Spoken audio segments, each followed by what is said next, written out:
And I'm just framing this as Trump and MAGA are far weaker than you think. That's the title. That's right. And That's then, and I want, even as they're weak, they're going to get more desperate and violent, but they don't have the numbers. And we're seeing the cracks. And then I don't know if you just saw the breaking news is the Senate vote just failed. the votes to keep the government open failed. Yep. Let me just read it right now. Funding vote fails in Senate ahead of potential government shutdown. A procedural vote to advance a government funding package failed in the Senate as Democratic leaders in the White House continue negotiations on measures to rein in the DHS after officials killed Alex Preddy. And I would add Renee Good, and I would add Keith Porter and 6 other individuals. So Schumer held the line. It seems like he held the line. Wow. I'll tell you, let's continue. Senators voted 45-55 not to advance the legislation, which includes funding for DHS and other agencies such as Defense Department, HHS. Check this out. Every Democrat voted no, along with 8 Republicans. Most of the federal government is set to shut down in less than 36 hours unless Congress strikes a deal. And right now, apparently, they're maneuvering for some deals. Your response? Hey, folks, I'm with Mike Madrid. He's a champion. He decided to jump on at the last second. We're going to talk about. Well, here you go. The framing was Trump and MAGA are far weaker than you think because a set of polls came on. Whenever there's a set of polls, I immediately go to Mike's Twitter and see his response. And I'm like, am I right? Then Mike says it. I'm like, all right, if Mike says it and I'm saying it, then I trust it. And this is the cherry on top that this came out right now. Your response to what I just told you with this latest breaking news. So first of all, fantastic news. It looks like Chuck Schumer's got it. His career's on the line. If this had gone the other way, he'd be gone. When you have all the Democrats and 8 Republicans going up, it's telling you something very significant has shifted on the ground, which I think we're all sensing, we're all feeling. We all know that the line has been broken. This cavalry attack has been beaten back, and the time is not to reconnoiter our troops. It's to start advancing on them. It's to start going aggressively on the offense right now. That's what Schumer is doing. And again, the fact that there are 8 Republicans doing this, and perhaps most importantly, the fact that you saw Trump pivot, really retreat, but let's just say pivot for the moment, on the whole policy and the strategy. I don't know if you saw Tom Homan up there basically saying we're going to reel back the way that we're doing this. Yep. That is 180 degrees different than what Steve Miller and Bovino and Noam were saying 5, 6, 7 days ago. So right. This is a complete retreat, and that tells you how much this politically is bleeding them out. It is. I've never seen Trump completely flip around. I don't know if on ever. Like maybe on the Operation Warp Speed on the vaccines, but that was only because we already had vaccines working. He had to just kind of. He was taking credit for something that was already in place, and he wanted the credit for fixing the vaccines, the pandemic. I'm sorry, I'm getting confused because it's so confusing. The main point here is, Waj, the polling is doing so much damage that they are now in full retreat at the moment, and Democrats cannot let up. From the leader Chuck Schumer to the House members who are so inclined to activists on the street. Now is not the time to hedge. Now is not the time to navel gaze. Now is not the time to worry about this word or that phrase. They're worried because the Republicans are worried because they should be. This is cutting deep into the MAGA bone. He's now polling in some outliers 36, 37% approval. I've never seen that. In the depths of COVID, I've never seen that. At the lowest economic point of the shutdown of our entire economy, I've never seen that. So, and by the way, to your point, I do believe now this still can go lower because the dollar is in such trouble. The economy is getting so bad. The average people, I mean, a lot of working class people have been feeling this economy for years now, but this is going to start seeping up into white collar, the professional class, realizing the underpinnings of our economy are starting to rattle. They're starting to shake, and we could be in deep, deep, deep trouble. And now you've seen over 1,000 tech workers have signed an open letter calling on companies to break from ICE, including employees at Meta, Google, Amazon, Microsoft, NVIDIA, OpenAI, and Apple. because, as we've said before and we'll say again, the only color that trumps the color white in this country, Mike, is the color green, Yeah. and the religion of this country has always been capitalism. And speaking about the almighty dollar, in God we trust, the dollar, folks. Mike talked about it last time. I've talked about it a little bit of times with Gil Duran and others. The dollar's tanking. Donald Trump, I know, was like there's 37 breaking news. Donald Trump was perfectly. Do you see that clip where he was fine with the dollar tanking? He goes, "Yeah, Yeah. it's fine. I don't care. I don't care." Well, I got to tell you, Waj, what people don't realize is he actually needs a weaker dollar, which is why he's so pissed off at Powell, because the debt crisis is getting so bad that the only way to get out of this is to inflate our way out, to devalue the dollar and inflate our way out of the of our debt, which it's hard to say because it's so horrifying, but that's where it's at. Okay. And that's Which what he's he gonna is do. Jerome Powell, with the criminal Yeah, investigation. that's exactly it. Jerome Powell's like, this is destabilizing for the entire monetary framework of what the dollar is, and he's like, I don't care. Like, well, if you don't do it, I'll investigate you or try and arrest you, whatever the hell he's going to do. He's certainly going to replace him because his tenure is coming up with somebody that will probably cut rates by a full point right away. What that's going to do is it's going to dramatically inflate, loosen up the money supply, guys. And I don't want to sound too much like a monetary, academic here. It's not my area of expertise, but it's very obvious. And AOC said it's too. The goal here is to cut out the social safety net and inflate the dollar as a way to deal with the debt crisis to prevent a further weakening of the dollar because we may lose global currency reserve status. That's why we invaded Venezuela, by the way. That's why we're taking it's colonialism. It's mercantilism. It's go take the weaker country's stuff to hold up your own empire's currency. That's the only explanation. And also, folks, um, he has threatened, for those who haven't followed, and it's okay. I know we're not economists, but this is common sense for many people. He has threatened Jerome Powell to lower the interest rates. We found out because 2 weeks ago, Jerome Powell published and edited and produced a 2-minute video, basically acting as a whistleblower, saying Donald Trump has criminally threatened to investigate me unless I lower the interest rates. And there's a model that we have, folks. You don't have to look too far. Turkey, another authoritarian leader, did that. And what happened in Turkey? Hyperinflation, Yeah. tanking the economy, right? But he doesn't care about consequences. He doesn't care about long-term anything. This is the same man who gets a friggin' worm stuck in his head. And he goes, trade war, you're screwing us. You're screwing us. And they're like, no, we're not. They're not screwing you. You are buying things from that country because you have money and they have goods that you want. They can't reciprocate because they're a poor country. But he's so stupid, Mike, that he gets something stuck in his head and he thinks countries are screwing us, which he came up with a stupid formula for a stupid trade war and tariffs. And who pays for the tariffs? You didn't have to be an economist. A report came out last week. 95% of those tariffs have been paid by Us. Americans. Yeah. And the price of everything has gone up, folks. And if you look at the latest polls, and I want to ask you about the latest polls when it comes to the tariffs, when it comes to inflation, when it comes to the economy this week when they came out, Mike, tell them what the poll said. The polls have Donald Trump at a historically low range, not just for Donald Trump, which would be big enough news in and of itself, but they're historically low for any president at this point in his tenure sitting in this position. He's lower than Joe Biden on the economy now, by the way. Okay. And we're just beginning. That's what's really important to understand. Biden, you could say we all have our criticisms, we all have our compliments, but at least what he was doing was trying to use government policy to aggressively ameliorate the situation. What we have right now is a president who's clearly antagonizing the situation.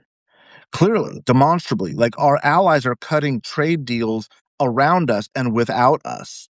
We're witnessing a hoarding in the precious metal states that our companies need that we can't compete with because we're holding paper and they're holding resources.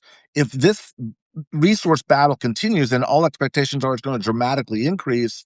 The dollar gets pounded further. So yeah, I hate to use the word hyperinflation because let me say one other thing too here, Waj. And again, I hate to veer off of the polling numbers, but they're so No, no, go correlated to what's happening with affordability is what we've been calling it. Okay. right.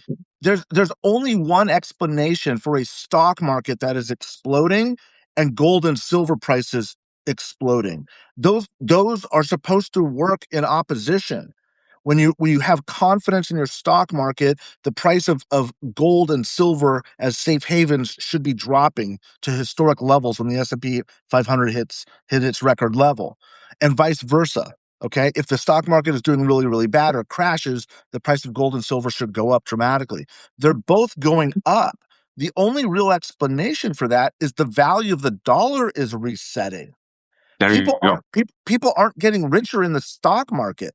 If the stock market goes up 15%, but the dollar loses 20% of its value, you've lost 5%. I don't care if the stock market's going up, it's meaningless. Yeah, The someone value said goes up, dollar goes down, dollar goes down. How does that help us make us more wealthy or we're more not powerful? we're not getting wealthier. We're not getting richer. And that's what I said is it's no longer about wages for working class people making hourly rates or construction guys or manufacturing people or people in ag or the working class. This is now people looking at their 401ks and realizing I'm not going to have enough money. The dollar's falling apart. Like in 10 years, all the last 15, 20, 30 years of value, the dollar was devalued 10% since Trump took office. 10%. I know. So if We've mentioned it. Yep, 10 to yeah, 11%.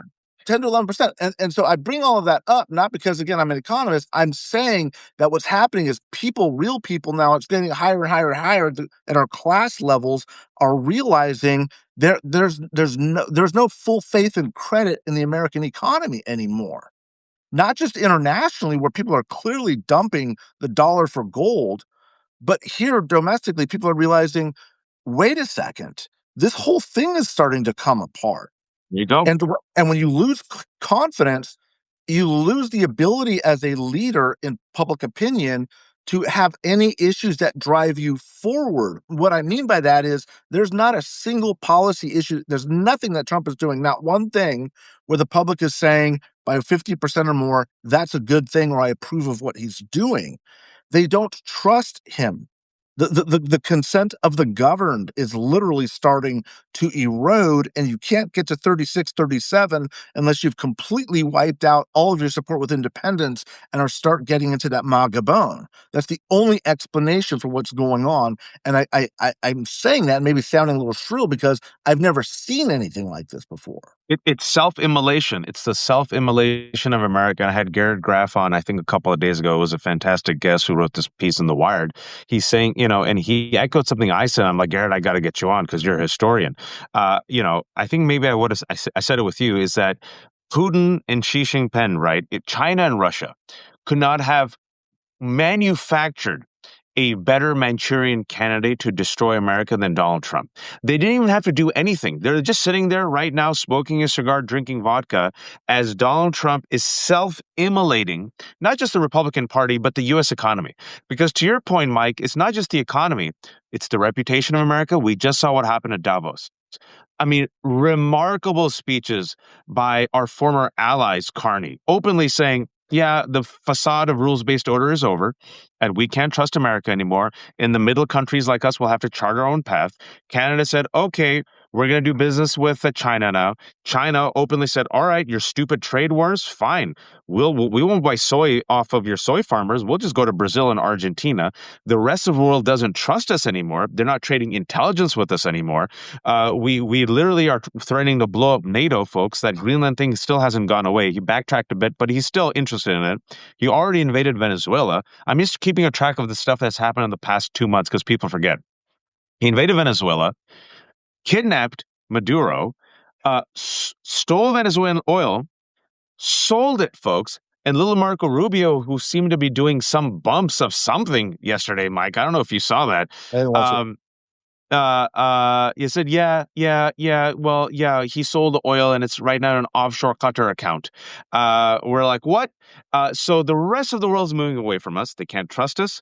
And furthermore, when it comes to immigration, Mike, another big piece of news we've already forgotten. The Trump administration said, yeah, we're not going to process any new visas from 75 of the 193 countries. Oh, but by the way, come to the World Cup. We'll make an exception for the World Cup and the Olympics. Oh, and by the way, we're going to end birthright citizenship, and we're going to try to strip people away, denaturalize citizens. Oh, and we're going to unleash ICE to literally murder people. But come to America. Tourism has taken a nosedive from our allies, folks. Now the dollar's tanking. And just to connect it all, before we talk about some other numbers, for the oligarchy, we mentioned this before with Gil Duran and the Peter Thiel and the Elon Musks. They want the dollar to tank because they believe when the dollar tanks, crypto will ascend.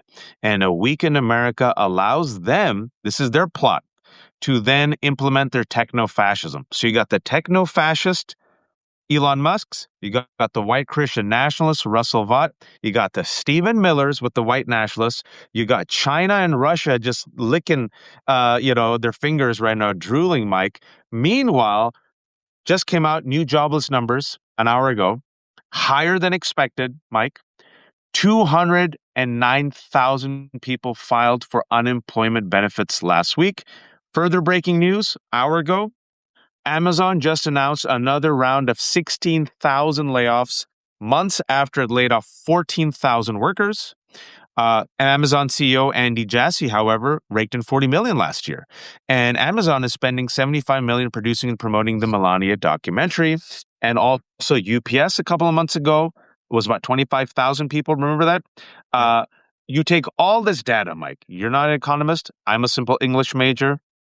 And I could look at all this and be like, this ain't good, Mike. No, sorry about the laugh. I mean, with that wrap up and that clothesline, let me take it a little bit further. Yes, unemployment is at about a decade level high and probably going to get higher. Um, Consumer confidence is at a 50-year low, which is one of the glues you need to start a rebound to turn things around. The European Union was just signed a free trade deal 48 hours ago with India, to Yep. create one of the largest free trade zones, basically saying America's out, India's in. Look for the rising BRIC nations, India, China, Russia, presumably, are going to be very, very ascendant. They're hoarding materials because the dollar is crashing. Yep. Crypto is crashing at the moment. But I think you're right. There's clearly a longer term play here that we're not all, privy to. Like, this is not. Look, Waj. I think about you all the time when I wake up at night, going, "Is this just idiocy and incompetence, or is this actual malice? Like, is he? Because to have this, to wreck these things this bad, you can't be that stupid, or can you? Is he acting on the behest of somebody else? I don't know anymore. And at a certain point, I guess it kind of doesn't matter because you could go mad trying to answer that question. But what I will say is that But it doesn't even matter, right, Mike? Because look at the end result. that's what Now, who yeah. cares? It doesn't matter. It doesn't matter. The only question is, can we last as long as we're going, which gets back to your earlier question on the Democrats, holding out. Thank God, because we've got to shut this down and stop these operations. Let's talk about ICE for just a moment, because that really did seem to be the spark, the killing of Alex Preddy. It's obviously been building up, but the administration clearly lying to us with video evidence. I think it shook a lot of people to their core, not just people who watch these guys lie every day like you and I do, but this broke through. This broke through the Sure. kind of disparate media bubbles, and even a lot of right-wing influencers are going like, I can't defend this. The NRA is out there going, the president's wrong on this. Like, Kyle Rittenhouse is saying, no, I mean, maybe not for good reasons, but basically what they're saying is these guys are lying to you, which they are. To your face. To your face. To your face, and they're telling you not to believe your own eyes while you're watching it. That's like the Epstein stuff, right? That's that same trust and confidence that is eroding, and each one of those breaks in the dam starts to open up another leak of confidence and trust. They're never going to get that back. And that's why I'm saying advance, advance, advance on this. So what I don't want people to get confused on, though, is this. The question of ICE, the question of immigration, and the question of government overreach, I'm convinced are all, none of these are good for the president, by the way. None of them. So, but don't try to conflate all three of them either. because the American people, the public does not look at them that way. Polling is still showing, for example, on immigration, the American public still trusts Republicans more on immigration. What they're seeing in Minneapolis, what they're seeing in the streets, they don't consider it immigration. They're seeing a Gestapo. They're seeing masked government thugs coming into homes and grabbing children and shooting U.S. citizens in the face. And so that is what I think broadly, right, left, top down, everybody is reacting to. That doesn't mean that there isn't an opening on immigration and that they support the president on immigration. I'm not saying that. But what I'm saying is, I know that oftentimes there's a need to conflate all these issues as one and win on all of them at the same time. What I'm telling you right now, with 35 years of polling and looking at this, at this moment, all of these people are overacting to a government that they believe that is clearly an authoritarian, anti-American, extra-constitutionalist regime, which, of course, you and I have been saying this is coming, like, duh. But this opened up the eyes of a wide swath of Americans that just thought that was just kind of politicking and Republicans and Democrats doing what they do. Things changed. There was a fundamental shift. And what I want Americans to do now, as we start taking more measures to fight back, including this rising idea of a national strike, like we may have to bring our own economies to our knees to save our country. Is Mass literally strike, folks. Been it's saying lit- it for a while.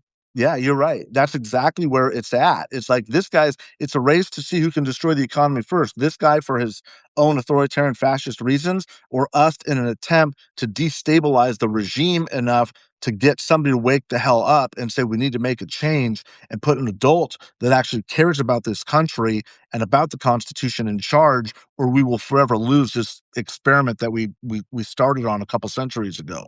Let me work backwards for what you said, because I think, my co-host Danielle has been saying national strike for weeks now, and I agree, because looking at the data, the institutions, corporate America is still with Trump. Tim Cook, sent the most benign, pathetic message to Apple supporters, right? Which is why, for those who joined us a bit late, you got 1,000 employees from these companies. These companies, like, oh, business as usual. Amazon is releasing this pathetic Melania documentary that we've talked about, where literally zero tickets have sold. It's coming out, right? They spent $40 million on producing this high gloss gaslight Melania documentary to rebrand herself as a favor to Donald Trump, okay? They have not been. And I want you all to know that capitalism and racism go like this in this country, right? These people will not bend, Mike, until we hurt their bottom line. If you don't believe me, I take you back to ABC and Jimmy Kimmel. They were perfectly fine bending the knee to Donald Trump and Brendan Carr's threats. Sinclair, local broadcasting, threatened ABC. ABC that day said, Jimmy Kimmel, you're done. 3 days later, what happened, Mike? We unsubscribed from Disney Plus, and all of a sudden ABC said, oh, hey, Jimmy Kimmel, you're back, and we're going to give you a 1-year extension. And the stockholders of Disney said, we demand an audit. Who made the decision to remove Jimmy Kimmel, right? They only respond to money, which is why I think we need a national strike, which is the only way you get the Amazons, the NVIDIAs, OpenAIs, the friggin' all these corporations, right? And furthermore, Spotify gleefully and openly ran ICE ads. We've been on this for a while. There was a boycott against Spotify. And then after the murder of Renee Nicole Good in January, Mike, guess what? Spotify's like, oh yeah, we stopped. We stopped running ads for ICE. Now, going backwards, I talk to you about this, Mike, and I usually trust you on the polls, but this is where I'm going to toot my horn on two things. I said they've overreached. As you know, I'm on abolish ICE, disintegrate ICE, tear down ICE. Ruben Gallego says it now. Pritzker says it. Latest poll came out 2 hours ago. YouGov poll. Look how quickly they have turned. Look how quickly they overreached. The murder of 2 people. Now, folks, within 2 weeks, abolishing ICE continues historic surge of support. 46% of Americans support abolishing ICE. 43% oppose. Those are remarkable numbers. 80% of Democrats, 15% of Trump voters support abolishing ICE. Independents are now +8 on the question. Speaking about immigration, for those who don't follow the polls, it was Donald Trump's strongest plank. he's negative double digits. On the economy, negative double digits. On inflation, negative double digits. On Epstein, negative 30 to negative 40. On using military force to occupy Greenland, negative 44. Around his approval rating, this is the second thing where you and I, when we first talked, I said, Mike, I think he might get to 36, 35.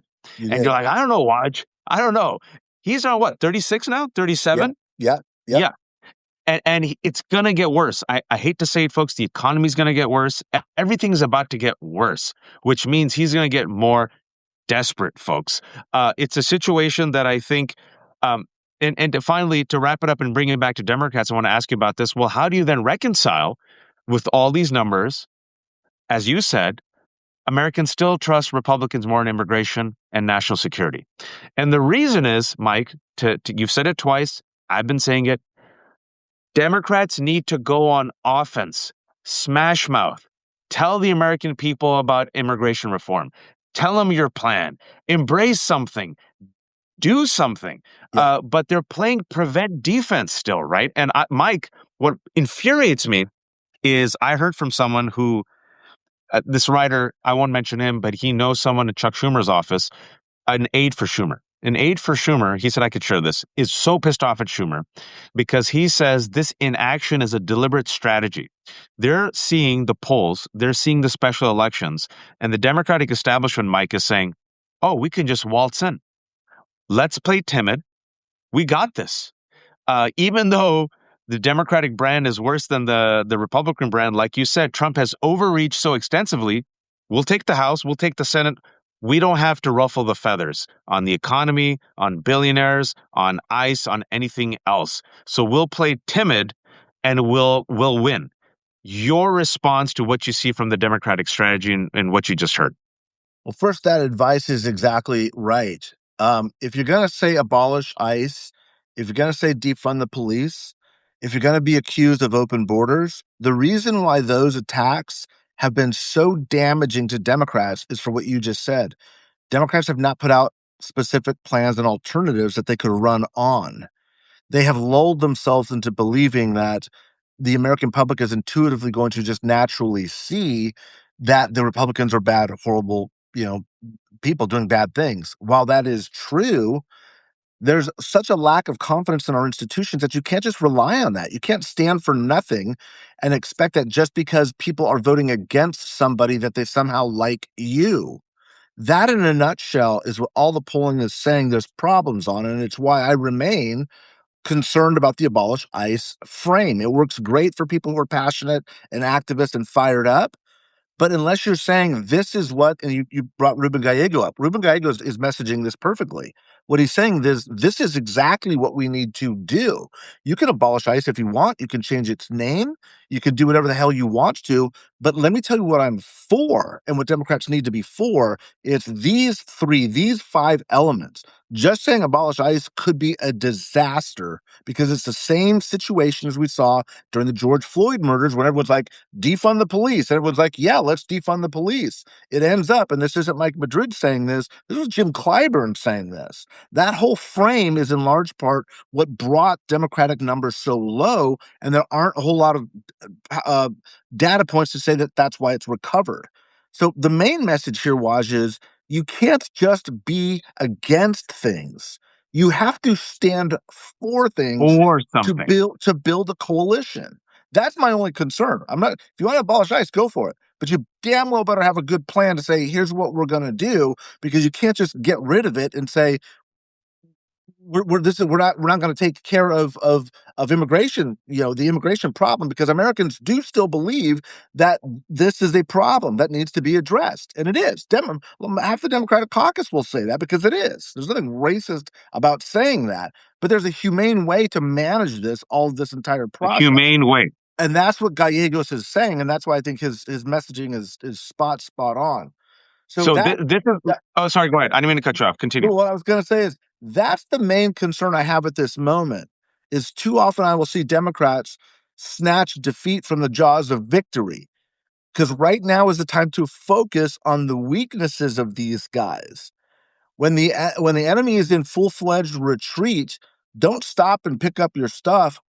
chase them down. Like, let's go after them. Start picking up offense because the more political ground we pick up now, the less time they have to reconnoiter to start wrecking everything else that they're going to be wrecking on other levels. Tulsi Gabbard was in Fulton County last night, the head of our intelligence agency, looking for election improprieties on stuff that happened 6 years ago. Like, if that doesn't scare the crap out of all of us, I don't know what is. So now is not the time, like I said, to be quibbling over these issues. They're giving us such a massive opening that you kind of have to. Uh, we can't allow disagreements to stop the opening after a year of this assault to prevent us from doing what we need to do. So you and I agree mostly, I think on 85%. Our disagreements are mostly strategic, maybe procedural. And I'm more on the aggressive front. And I'll tell you why. I think it links up and will accomplish what you just said. Yeah. As a person who's been following ICE for many years, seeing its reign of terror, seeing what CBP has done, I think there's a rare generational moment. Generational, really, because it's only existed for 20 years, where people's eyes are finally wide open. And people are like, I had no idea this is what ICE did. Holy shit, they're killing white people. They're terrorizing our streets. They're flashbanging, tear gassing people. Why the F do we have this? Like, what the F? You're telling me this is enforcement? This is enforcement. This is terror, right? Which is why I think more and more and more, as they continue their reign of terror, and you use this word overreach. You predicted when we first started talking, they will overreach on immigration. They will overreach on the economy. They will lose Latinos, right? They overreach on the economy. They overreach on immigration. Mike, tell them the Latino numbers as of right now. Latino numbers are sitting at 27%, which means a complete loss of every gain that they have made since 2016. And to again, to your point, numbers could go lower here because in the wind up to the 2018 midterms, Latino approvals for Trump were between 18 and 20. So there's still a 7-8 point floor with Latinos where he could dive even further down. And this is where I agree with you. And this is where you got to take a risk. Mamdani took a risk. He was rewarded. Some people might not like it, but he was rewarded. He said, I will never, ever be accused of not trying. So what Mamdani said is, it's not enough to be Trump bad. Here's my vision for the future. Okay. Here's what I want to do. I want to try for. Agree with it, disagree with it. I'm going to try for it. Right. You heard from New Yorkers who said, I don't agree with Mamdani when it comes to Israel. And I might not agree with Mamdani when it comes to democratic socialism. But you know what? He's fighting. And at least he's trying. Give him a shot. All right. I don't have to agree with you on Israel or immigration. But you know what? Go against the billionaires, free buses, universal childcare. Try for it, bro. Try for it. Mamdani comes in 2 weeks in, Mike. Like I said, I'm with Hochul, universal childcare, right?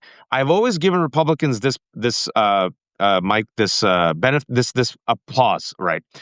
Just wait with me, folks, just before you see where I'm going with this. When Republicans get power, Mike, they don't give a shit. They just do it. They're like, we're in power.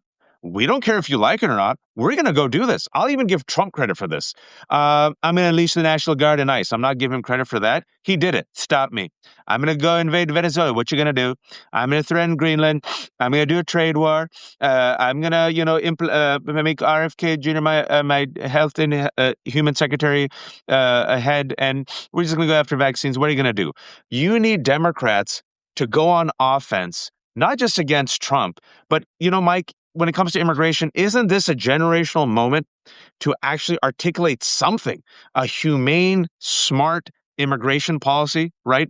You could pair it up with, you don't need ICE. This is what you need. You don't need billionaires. This is what you need. You don't need to fund APAC and any regime. This is what you need. So it's not just Trump bad, but you articulate a bold vision and you go smash mouth football. I don't know if you agree with me or disagree with me.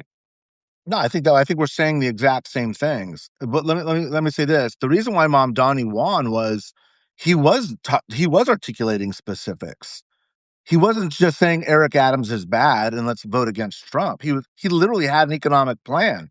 Like, I don't know what Right. Cuomo stood for. Cuomo was not only a bad dude, but I don't know one thing that he was saying for. I can tell you 5 things that Mamdani was saying I'm gonna do. That's a plan. And again, but everything you said, I want to keep in mind, without that plan, and I know that's central to what you're saying, this is the warning I'm putting out. There was also a generational moment with the murder of George Floyd. That's right. And so what people said is, well, let's defund the police. Let's have that be our measure. That was a disaster because we had a generational moment where finally white people were seeing stuff going, oh my God, like I'm not going to put up with that. And the Democrats didn't come up with a policing plan or specifics. They started saying defund the police. And not only did they lose all of those people that after a generation finally started listening to them, you had Latinos and Black people going, defund the police. Are you out of your mind? No. And that's what happened. That's the predicate. That's my warning. So I get it. Yes, now is the time to move offensively. But the way you move on offense is with specific and you fill the void.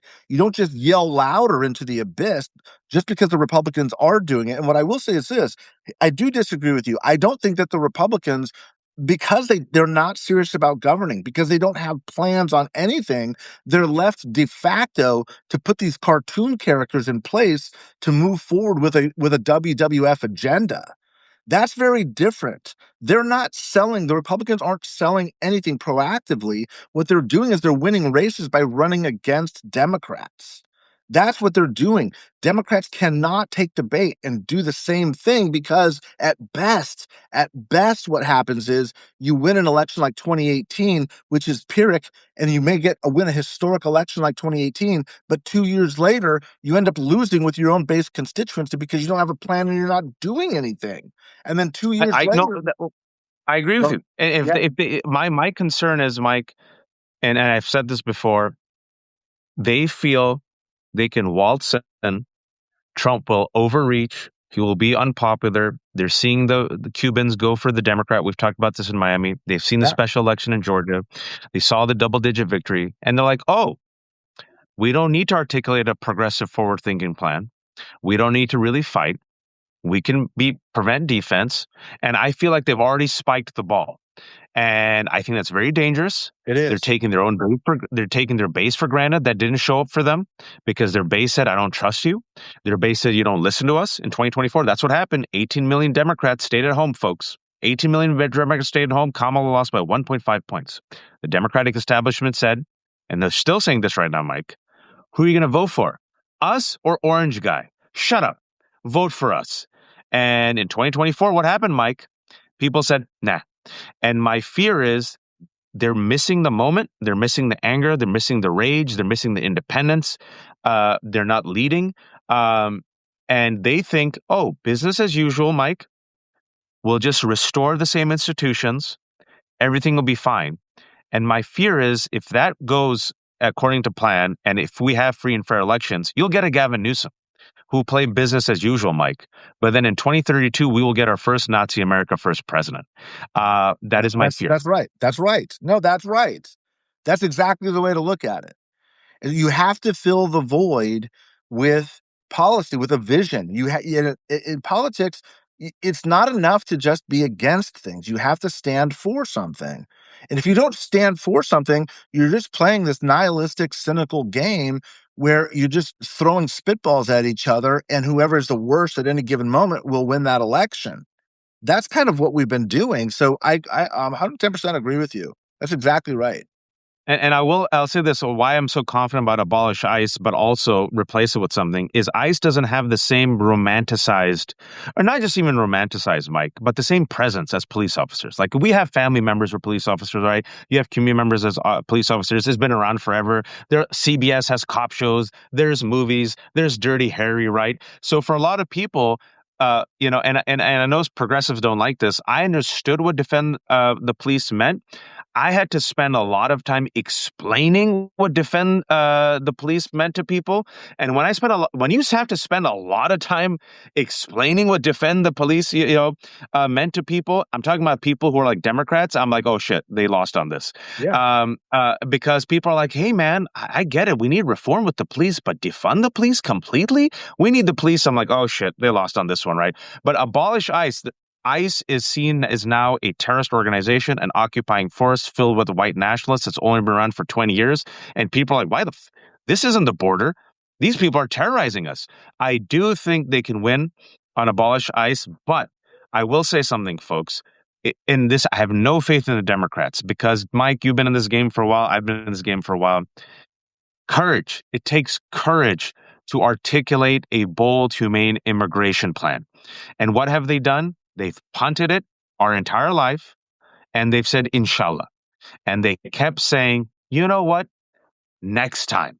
We'll take care of it in 2024. We'll take care of it in 2028. We got to worry about Obama. We'll take care of it in 2032. And what we said is, you cannot ignore this. You cannot ignore this. Republicans, they took the seated ground and ran with it on hate and sadly worked.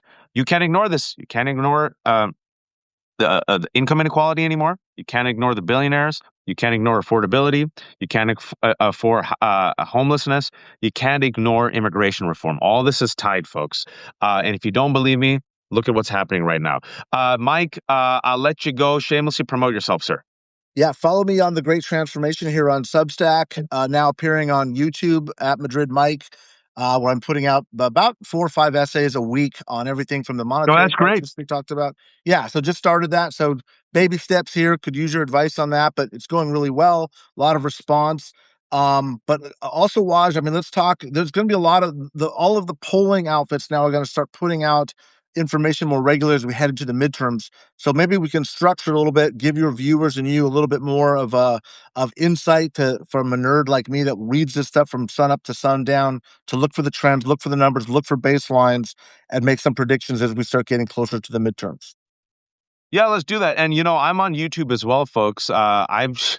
I'm shocked, Mike. I think it'll be good for you. There is real quick before you go, because you asked me. I'm just telling you what I learned. YouTube has its own like YouTube subscribers and viewers. Substack has its own Substack viewers and subscribers. There's a little bit of overlap. What Substack allows you to do is based on the back end. Anytime you publish on Substack, it goes straight to YouTube, and then you can edit it, make it a bit nicer if you want, or check in the captions and the titles. And the YouTube algorithm is all funky, but if you're consistent around the same time and you keep putting up the content, very quickly you build up people on YouTube who come. And then also you can get a little bit of side money from that as well. So hopefully it helps you. And then especially as we do, the midterms are coming up, if they come up, folks. If this is a big if. Everyone who thinks the midterms are going to happen, you're not paying attention to the evidence of your eyes and your ears. Donald Trump has not ruled out the Insurrection Act. Stephen Miller is still there.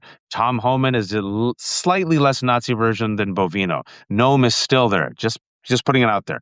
But yeah, I'd love to do this, man. You know the numbers. And if you want to do something regularly, every 2 weeks, you come on and just talk numbers with Mike Madrid. I know the Left Hook really, really enjoys it. And on YouTube, the YouTube community really enjoys whenever you come on as well. Folks, for the 2,000 people who are watching, this is Mike Madrid. Mike Madrid has followed the trends, the polls, specifically Latino voting trends for 3 decades. Former Republican, realized Trump was a fascist psychopath, left.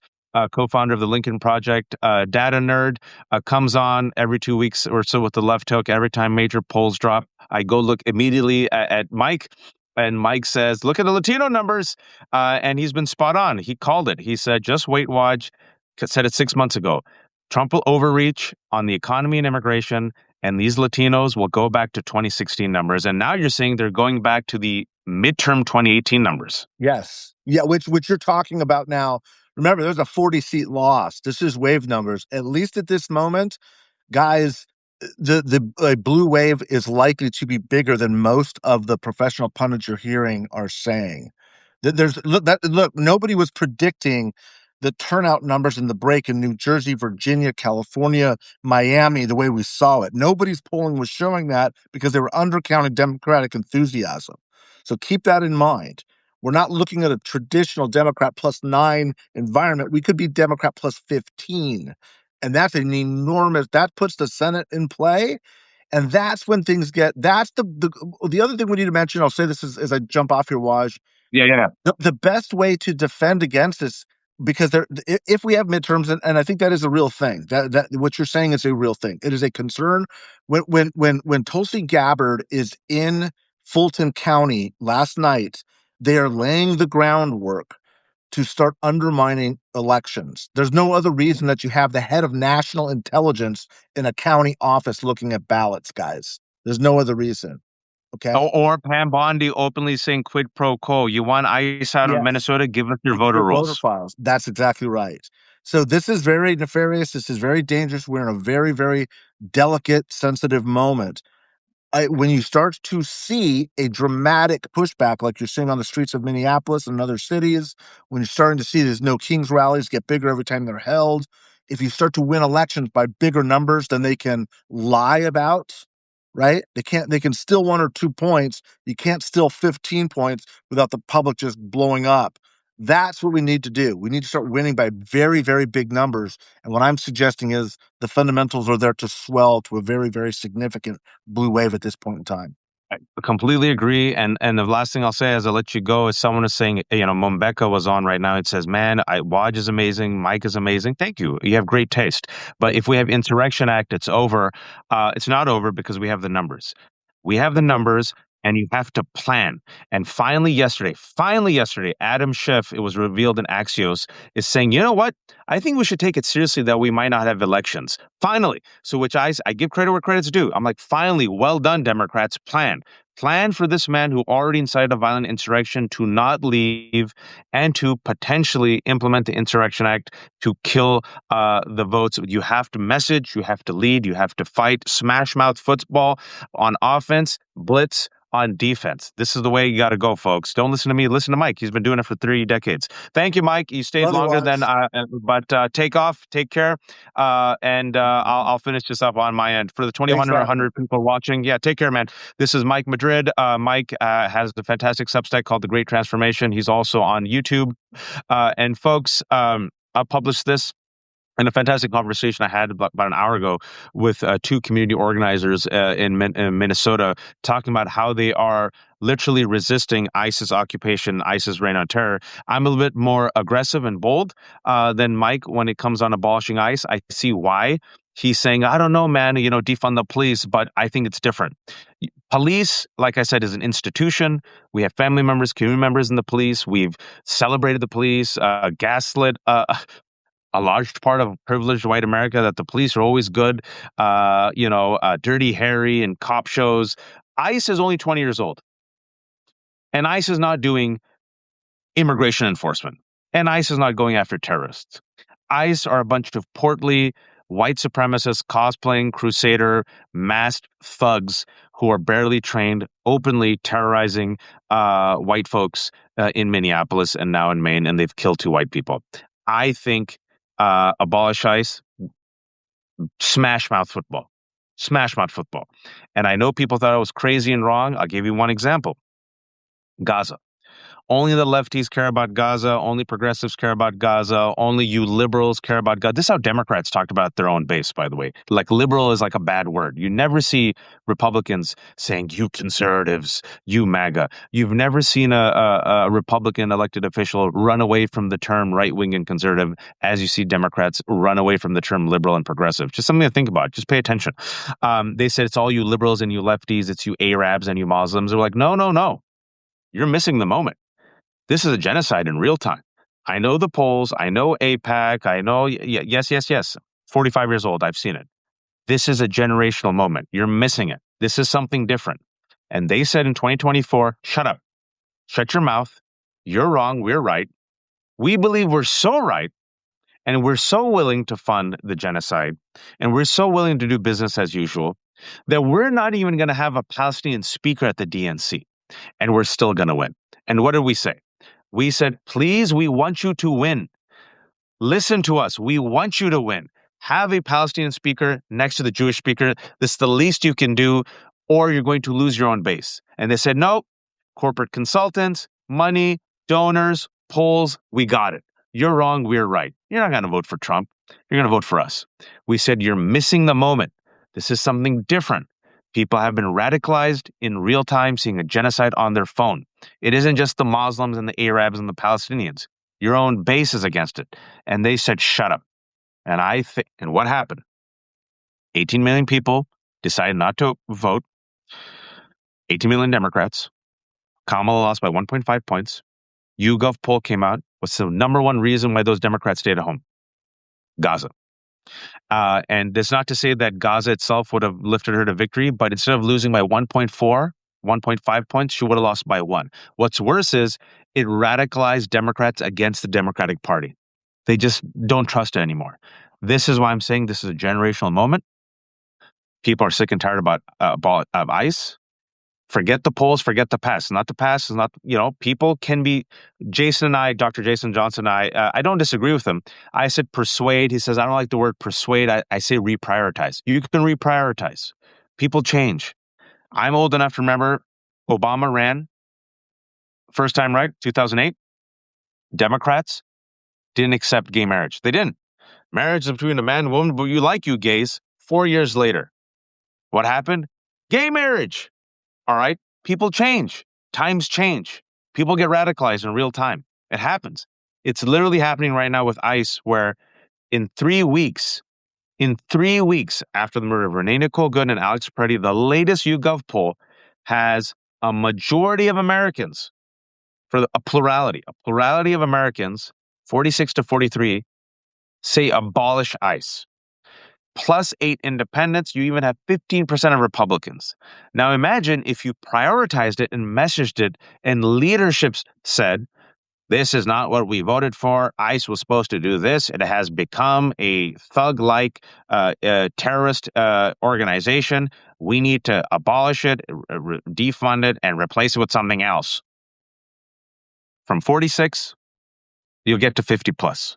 So that's where I disagree with some people, even though I know where they're coming from. In the comment section, let me know if you agree or disagree with this. I feel very strongly about it. And also, it's good to be moral and ethical as well. I know that's not, you rarely hear about this in politics, but decency, morality, ethics, human rights. Why not run with that? That's a good story. Is it ethical and moral to fund an agency that kills Americans? I don't know. Stacy says, please interview. This will hold watch. No, Joel says no purity tests. I disagree, Joel. I disagree. The reason why I say that is not purity tests. I don't necessarily disagree with that. I have a litmus test, and I use the word litmus. I cannot support you as a Democrat if you are telling me and the American public, I will vote for a corrupt, broken, racist agency that celebrates the murder of 2 white American citizens and then lies about it to our face and then defames them. Because that means you are perfectly fine supporting a terrorist agency that will kill and murder other Americans. And then you tell me, what's the difference between, oh, well, you have to vote for me because I'm a centrist. Well, what's the difference between you and a Republican? I'm sorry. So I have certain litmus tests. I do. My other litmus test, going back to the point I just made, I have no faith in you defending Americans from fascism if you celebrate a genocidal fascist regime that is killing Palestinians in Israel after everything that's you've seen for the past 2 years and after all the polls. That's my litmus test, folks. I'm sorry. And then furthermore, you see all the numbers that we talked about today, all the poll numbers that have come out, the economic numbers, the job numbers, unemployment rate, which is terrible. Amazon's laid off people, rich are getting richer, gloating. All these mother effers who were in the front row of Trump's inauguration at the dais. You know who it was? Heads of NVIDIA, OpenAI, Thiel, Musk, Tim Cook, Bezos, all the billionaires, right? All the billionaires laughing it up as we are literally losing our jobs and worried about our healthcare. And they're openly bragging about AI replacing our jobs. And you're telling me that they're part of your big tent? They're not part of my tent. If you're unwilling to even tax those billionaires, that means you're fine with business as usual. And these mother effers will take our healthcare, they'll take our social security, they'll take our pensions, and then they'll gloat as AI. If AI is successful, folks, we're done, right? 2 things can happen. AI is successful. If AI is successful, Swaths of American jobs are gone forever, and they just ain't the poor and the middle class, right? I'm talking about radiologists. I'm talking about even in law firms. I'm talking about upper middle class jobs are gone, right? What will you think that will happen to the American public, the economy, the global economy? Just shattering. Now, suppose it's not successful. Okay, also a disaster.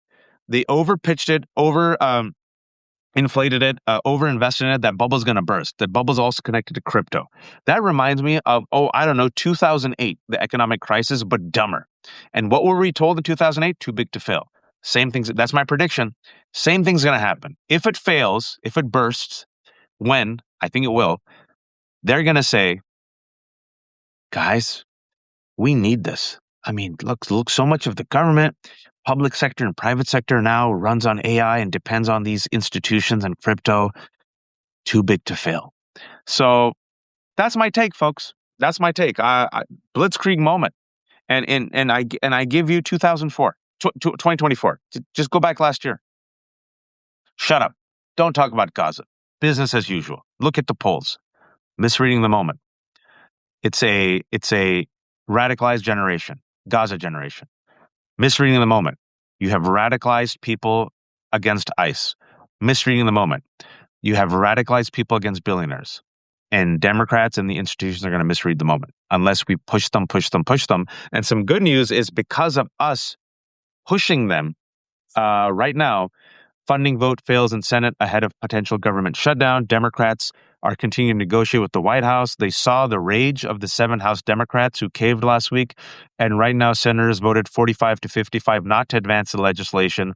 Awesome. Every single Democrat joined by 8 Republicans, which includes funding for DHS and also Defense Department and also HHS. So most of the federal government is set to shut down in less than 36 hours unless Congress strikes a deal. And I know this might sound extreme, but Danielle and I think you got to shut it down, man. National strike. This country worships money. And you hit them where it hurts. They only care about money. They don't care about you. And in God we trust. The color green trumps every other color. Once it hurts their bottom line, that's when these people, and by these people, I mean the establishment, the institutions, the corporations, the 1%, that's when they move. So it's like short-term pain, long-term gain. This type of prevent defense, folks, has it helped? Amy Klobuchar saying, ICE, get out of Minnesota so they can kill people in Maine. What the F are we talking about? What are we talking about? That's my take. Thank you all for watching. 2,300 people. It's the Left Hook. Talking to Mike Madrid. As we were talking about all the latest poll numbers, all terrible. This breaking news happened about all the Democrats and 8 Republicans not voting, and so they're going to continue negotiations. And then we gave our thoughts about how Democrats need to play smash mouth football. My concern and Mike's concern is they feel like they can waltz in, and that's why they're playing timid. They're looking at all the special elections. They're like, oh shit, we don't have to do anything. Trump is so bad. He has overreached so terribly. We'll play timid. I don't think it's going to work, folks. I really don't. I think it'll radicalize a lot of people. Mac Bear, poor form going after Klobuchar. Why? Klobuchar over the weekend, senator from Minnesota, literally said, I should get out of Minnesota. She didn't say abolish ICE. To which I respond to, that's your message? Okay, don't take my word for it. I asked Andrew, who was here, who's from Minnesota, on the ground, leading the resistance, openly said he doesn't trust the community members don't trust the institution of the Democrats, said we need bold leadership. How can you reform or retrain ICE, right? So I'm fine going after Klobuchar, folks. Listen, I'm going to go after all of them. I don't take money from the Democrats. I don't worship politicians. I don't hold them on a pedestal. I'm not interested in vote blue no matter who. I've done the right thing always in every election. I'm strategic, lesser of two evils. Even I know they have us in a headlock. Vote blue no matter who. They're still trying to kneecap Mamdani. The same people told us vote blue no matter who did everything to vote for Cuomo against Mamdani. The same people who said vote blue no matter who are perfectly fine with Ilhan Omar, their own colleague, getting killed. I'm telling you. You don't believe me? They do nothing. This woman is going to get killed. She has a target on her back. They do nothing. They say nothing. Nothing. They are more comfortable censuring Rashida Tlaib and Al Green, Democrats, than they are Randy Fine, who said that all mainstream Muslims must be eliminated, or Tommy Tuberville. Okay, so if you, I'm telling y'all, if the left hook, if you're expecting me to sit there and not criticize the Klobuchars and the Schumers, I'm not for you. I am. I'm not for you. This place ain't for you. When they do good, I try to be very fair. I give him credit. Like today, Schumer. I loathe Schumer with a passion. I don't think he's fit for this. I think he's a coward. But he held the line today, held the Democratic senators 45 to 55. I gave him credit. I gave him credit. So that's me. I'm going to push these people. I will never run for office. Why would you? No. Are you kidding me? Do you know my history? Read my book. I'm a brown Muslim man. My parents are formerly incarcerated people. I've pissed off the right wing. And why would you wish that misery on me to run for office? Good God. No, let me say what I want to say. Like, do you hate me? Have I really offended you that much that you would wish that future upon me? What have I done? What have I done to deserve this? Oh, you have disrespected me. You should run for office. You all should run for office. All right, folks. So that's my take. If you expect me to sit here and say vote blue no matter who and hee ha hoo hoo and be some blue and on, nope. You have to push these people, folks. You have to push them. And I'm going to go a step further. You have to cull the Democratic Party. You have to. Just look at the evidence of your eyes and ears. These people aren't going to fight for you. Some are. Some aren't. There's people emerging. You got to prune away, prune away, prune away, replace. Cull, cull, cull. Primary season, fight for people who are willing to fight for you. If you're telling me that billionaires are part of the Big Tent, you're more comfortable hugging Netanyahu than Mamdani, and you're too cowardly to say abolish ICE, even though the polls are behind your back, you're not my fighter. And you're not going to fight for me. You're not going to fight for Renee Nicole Good. You're not going to fight for Alex Preddy. That's my take. If you agree with me, wonderful. If you disagree with me, bring your homework. Show me where I'm wrong. And if I'm wrong and you're right, I will follow you. But if I'm right and you're wrong, well, thank you all for watching The Left Hook. This is The Left Hook with Wajahat Ali. There are no paywalls. Everything is free. This will be up, and I'll have 2 other fantastic conversations up later today. I hope you all like it. I might not be able to do any more today because, I have a family and I haven't slept a long time and I have chores. But maybe, inshallah, if I have time later tonight, I'll try to do something. If not, let's see. I'm back tomorrow, 12 p.m. A new episode of Democracy-ish. 3 p.m. Miles Taylor is coming back. Miles has a fantastic new piece called "I Helped Create DHS. We Have to Abolish It. We have to tear it down." I'm like, Miles, you got to come on and talk to me about that. So Miles is coming on at 3, and I'm going to see if I could talk to Allison. I haven't talked to Allison all week. So maybe around 1 or 2, I'll try to talk to Allison. Or Kurt Bardella actually reached out to me, and Kurt, his job was working in the House, and he's like, I have these strategies of how Democrats, even though they're not in the majority, can still use their power in the House to hold Trump accountable. And so I was like, ooh, I'm interested in that. So I might get that on Friday. Thank you all.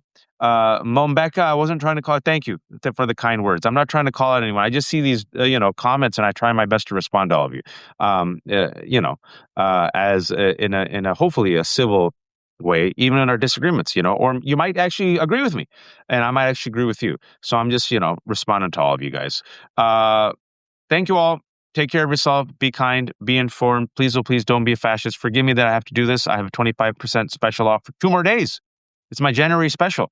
$3.75 forever. Go to the link. If you go to the regular link, it's $5 a month. And I'm going to voluntarily give up money and tell you, don't go to that link. Go to the one I just put in, the lefthook.substack.com/special. That's the one that's $3.75 forever per month. And I think like $37 or $38 a year forever, which is about as cheap as I can do it because I got, I'm independent. I got kids. I'm independent. This is what I do. I eat what I hunt, which is fine. If you don't have the money, I get it. Everything's free. And now, inshallah, we'll never have a paywall on anything. If you're watching on YouTube, it's free. If you're watching on Substack, inshallah, it'll always be free. Thank you all. Take care of yourselves. Be kind. And please don't be a fascist.